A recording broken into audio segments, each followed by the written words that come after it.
Hey, it's Camo for Nashville Access, Facebook Live, the Pie Wagon Sessions. Doesn't that sound cool? Sounds cool. Sounds really cool. It's just Facebook Live at the Pie Wagon on Music Row. I'm here with Kayla Calabrese. It's so cool to meet you. It's cool to meet you. I think I've met you before. Yeah, I do too. It's like this whole deja vu thing. Yeah. It's different than Vuja Day, which is the feeling you've never met somebody before. Right. So, now you're from New Jersey. I am. Yes. Do you sing soprano? That's funny. You're gonna start the show on comedy. Yeah. No. Or, yeah. or close to it. I'm from there, and I am Italian. So my dad owns a tow truck company. You can make your own assumptions. Make assumptions from there. He knows where all the bodies are buried. Yeah. So what brought you down to now? How long have you been down here? I've been here for about 5 years now, and I came down here to obviously pursue music. I was kind of trying to pursue it in New Jersey and playing at fairs and festivals up there. Not exactly around the hotbed of country music. Not really, but it is now. I feel like now. it's everywhere now. But yeah, I came down here to pursue music, and I went to nursing school as well. So Yeah, you're an ER nurse. I am an ER nurse. Yeah. So now we were just talking about moving into a new house, and you're an ER nurse. If those two things don't give you enough to write about. I know. Or an anxiety at the same time, right? No, but yeah, I get a lot of actually ideas from like stories that patients tell me, or some things that they say. I'm like, as they're bleeding out. Here, listen to this story. Listen to this story. Yeah. That's hilarious. Yeah. Have you ever actually done that? Have you ever written a song based on kind of what? I've written. There's one song that is taking forever to write because I want it to be just right. But a patient told me she was kind of asking about where I was from and everything like that, and she gave me an idea for a song which I'm not going to say out loud yet because it's not written. But it's a really good idea. She just said it. It was a phrase, and she just said it. So. You should wear a name tag that says, "I'm a songwriter. Anything that happens in this ER can be a song." Can be a song, and it might be. Exactly. Full disclosure. Cool. Now, you've worked with Kent Wells. I have, yeah. Kind of a big deal. Yeah. Known for Dolly Parton and a bunch of other big people. Yes. What's that like? Kent was amazing. It's kind of a funny story with how I got in touch with him. I just moved to town, and I was here for a couple months, and I was like, I kind of want to do a project. That's what people are around here do, and the people that want to make it and things like that. So someone told me about him and said he works with Dolly Parton and everything like that, and I actually Googled him and called him. Because what else? What you do. I don't know. So his assistant, production assistant, answered the phone, and I was like, "Hey, my name's Kayla. I'm new in town. I want to, record a project with Ken. I've heard great things about him." And she goes, "Well, sweetheart, it's not really how it works, but send me some things and I'll get back to you." And it was kind of like I'm never going to hear from her again. Was it that kind of patronizing? Well, sweetheart. That's not really how it works. It's not really how we do things. And I hung up the phone. I was like, well, I just blew that shot. And then she called me back a couple hours later, and I set up a meeting, and I got to record my first EP in town with him, which was amazing. He's worked with a lot of kind of up and coming artists. Yeah. It's funny because a little while ago I interviewed these kids called the Runaway Hamsters, and he worked that project as well. And they say everybody says exactly the same thing. He's really great to work with. He's amazing, and because coming here, I had no idea how a tracking session worked or how writing sessions were set up and things like that. And he kind of ran me through the entire process. He set me up with really incredible writers. Preston from Low Cash, I wrote with him on a couple of songs, and everyone he set me up with was amazing. And then just to see the whole process of how your song that you wrote comes to life in the studio and how amazing the musicians are here. Yeah. They listened to a verse and a chorus, and they're like, okay, got it. And it's scary. it's crazy. So and a lot of people, in Nashville, that's kind of something that everybody takes for granted. Oh yeah, you just give them the charts, they'll know what to do. Yeah. But if you're not from Nashville and you don't know how that works, it kind of is mind-blowing. Yeah, it's crazy, and they're so talented, and just the things he taught me, vocally and how to sing in a recording studio the right way, and different things to do. And he keeps in touch. I'll reach out every now and then, ask how I'm doing. And he's just he's just a genuine human being. So I love finding people like that here. That's neat. Yeah, you've had a couple of singles that have gone to radio and done pretty well. Yes. How's that? To be coming from New Jersey, to end up in Nashville, work with somebody like Kent Wells, and then your stuff's getting played on the radio. Yeah, it's so fun. It's amazing. I didn't know how it worked. Like I came into this stuff completely blind, not knowing how things like this work and how you get a song on the radio. And I got to do some radio tours, which was fun. Put a lot of miles on my car. I remember Kid Rock had said, when he was kind of transitioning more to the country side of things, he said, I don't want to be a country artist. Yeah. Those people get up at 7 o'clock in the morning and are at radio stations. Yes, yeah. But it was fun. But I remember, like, one of my favorite movies is Coal Miner's Daughter. And, like, that's how Loretta Lynn really did it. That's how she made it. And it's not exactly like that nowadays, but with the music industry today. But it's kind of cool to kind of, I kind of felt like I was kind of taking her path and trying to make it. So. It's all about the person. It's like any other business, I guess. It's based on personal relationships. And even if your song may not be the strongest song, you've got a relationship going with the music directors. And they'll give you a bit of a break and tell you what you need to build on. Absolutely, yeah. And I never met a mean or a not nice radio DJ. Oh, they're out there. I'm sure they are, but I haven't met them yet. Not that we know any of them. Seen. We don't know any of them. Good job. You are one. I'm not mean. He's not. Yeah. What was probably the coolest thing you took away from doing the radio tour? Because that's grueling. People that don't know, I mean, that's getting up, going to radio stations, doing interviews, or sometimes just meeting the music director and program director and kind of sucking up a little bit. Yeah. And then you leave and move on, drive 100 miles to the next one. Yeah. What did I take away from that? Yeah. That it's long hours and it's tiring. Like you wouldn't think like driving in a car and just going out and meeting different people would be really tiring, but it actually is. It's very, I don't know. It's hard, but it was so much fun. I had so much fun doing it. Seeing the country, seeing different parts of the country. I'd never been to like Oklahoma or anywhere like that, so we made like little pit stops along the way and things that I wanted to see, and it was beautiful. So. That's cool. Now, you've been building on the success of your singles. What's kind of the next thing you want to do? The next thing I want to do, I want to actually talking to different producers at the moment to get in the studio and record another EP or maybe a full-length album, but I kind of want to strip it down and kind of do something really, really kind of, not acoustic completely, but just something really raw and that I can, put in different songs that I've been writing and like really personal songs. Have you always looked kind of towards trying to get an album deal? Because that's still what people do, is come to Nashville and trying to get a deal. Yeah. I mean, that would be amazing to have a record deal and get to go on, big, huge tours and things like that. Obviously, that's the ultimate goal, but I just like getting my music out there and getting to play for people that I wouldn't even normally play for anywhere else. So. Are you kind of locked into the sound that you want, or, because quite often when you get a label deal, they say, we love what you're doing, now we're going to change it. Yeah. So even if they said, we want to change it, would you still want to go for it? That's a tough one, just because I want to be successful, but I also want to stay true to myself, and I'm a huge believer and advocate for, especially young girls today, just being true to yourself and loving who you are and standing up for yourself. I feel like that doesn't happen too often anymore, and I feel like it needs to, so if I can be the voice, or a voice in that, then I would love to just say, no, I'm going to do it my way, and it is what it is, so, but I don't know. Who are some of the artists that you really look up to, or that you've patterned your career after, as much as you can, coming from New Jersey? Yeah, well, coming from New Jersey, I fell in love with Broadway, and I didn't start singing when I was little. I started singing when I was 17, so I went to see Wicked on Broadway, and I had always wanted to sing, too scared to tell anybody, so once I saw that, I saw Idina Menzel in that, and ever since then, I've told my mom, I want to sing. I've always wanted to, and I'm going to do it. So Idina Menzel is a huge influence for me. Not country, but she's amazing, and she's, again, a woman, a very strong, independent woman who stands up for what she believes in, so I kind of value that in her. As far as country, Martina McBride, she's always been my favorite. Those are two voices that are really big, balls to the wall voices. Yeah. I love everything about that. So I try to.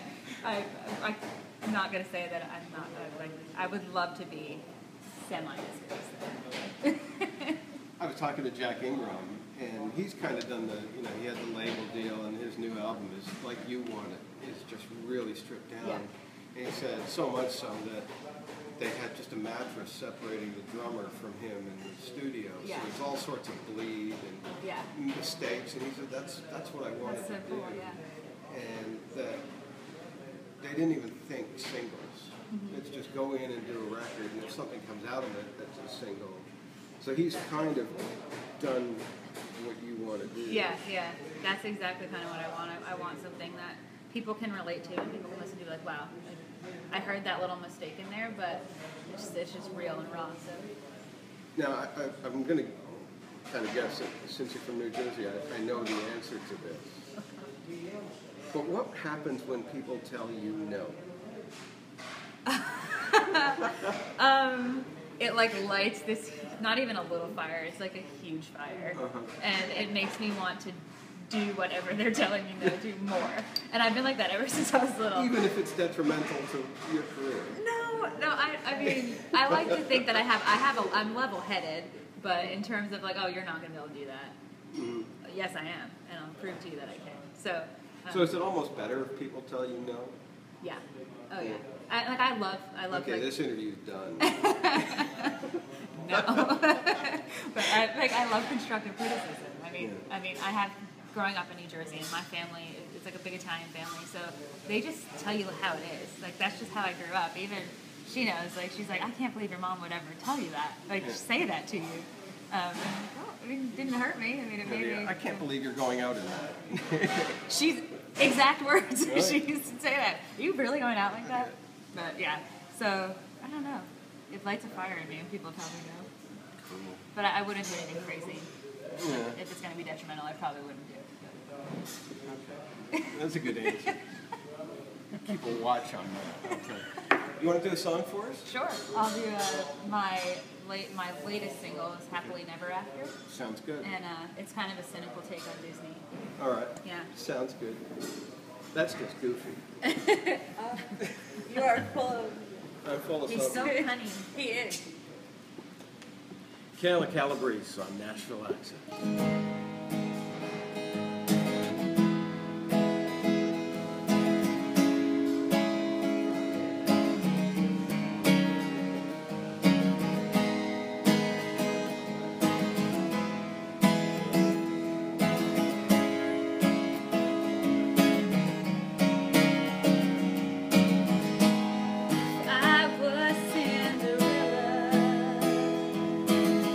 My glass stiletto wooden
cool. Thank you. Nice job. So as you're singing that song, I'm imagining, some dad driving his little girl in the minivan, and the soundtrack for Frozen is on, and then that comes on, and the girl's all happy, and then it's just like... You pretty much. Now, you've got a Christmas EP out. I do. Which, coincidentally, it's the Christmas season. It is the Christmas season. December 1st? Yeah, that's scary. Is that something you've wanted to always do as a Christmas project? Oh, yeah. Christmas is my favorite holiday.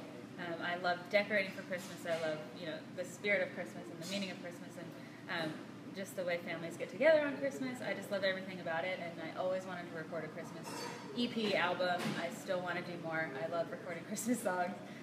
I love going in the studio in August to record them and having it not people be forget Christmas. that. It comes out at Christmas, but you're in there like July, August. August. But you try to make it as Christmassy as possible. So. It's funny.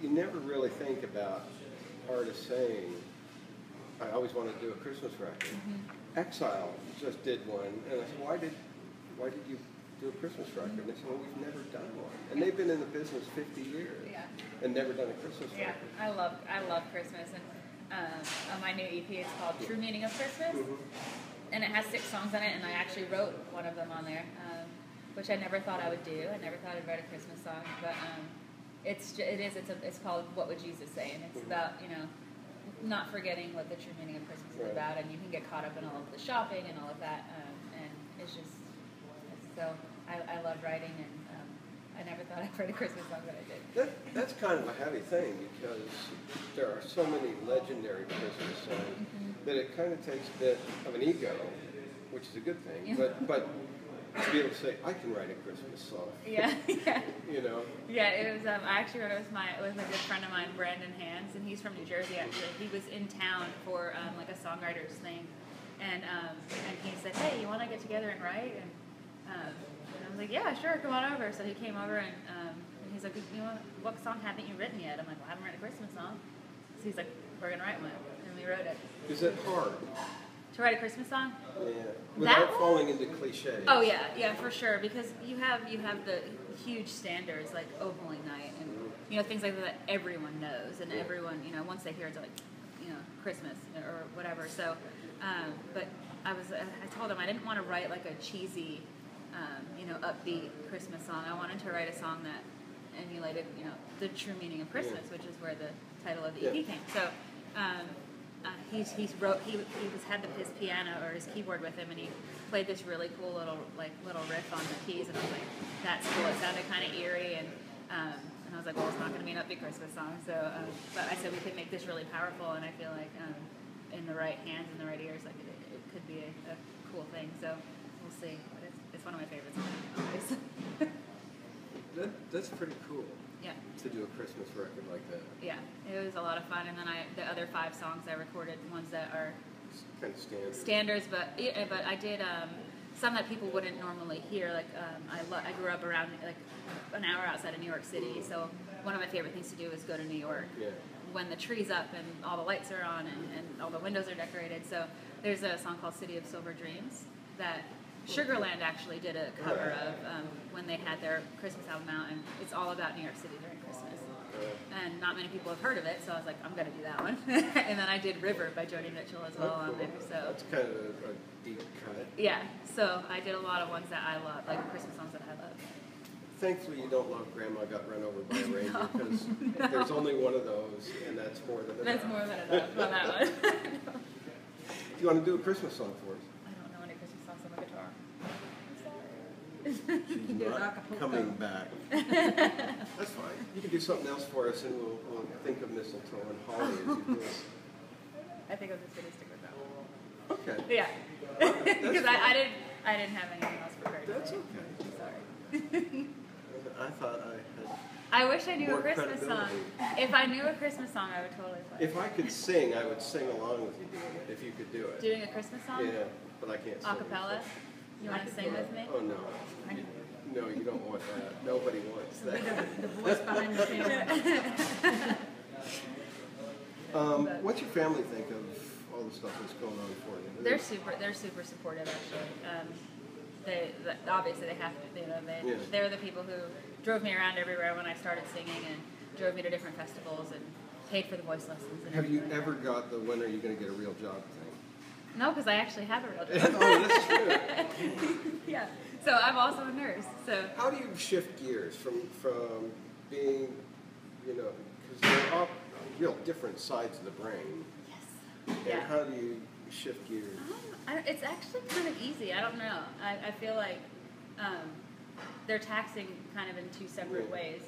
Obviously, nursing is long hours, and you see in the ER and trauma, you see Not people at their crazy best. things. No, not at their best. Definitely not. And you have to be, quick on your feet and think quickly and kind of know what you're doing, because if you don't, it would be really bad. So Not so much for you. But no, yeah, exactly. So, well, could be bad for me too. but it's kind of, it's kind of nice. And it's like I live two separate lives. Like I worked yesterday and the day before, 12-hour shifts. Got home at like 8:30 last night and got ready and knew I was coming here today. So, and I love this part of what I do. Like I love music. That's what I want to do. So it's a good outlet. And you find one is a release for the other? kind of, yeah, actually. They can both be very stressful, but it is. It's like when I'm at nursing, I'm kind of released from this side of things for a little while, and then when I'm here, I'm completely released from the other. So, but I think about music all the time. So I'm never completely forgetting about it. What's 2017 going to do for you? Hopefully, recording give me some predictions. Not hopefully. Let's talk predictions. Predictions. Yeah.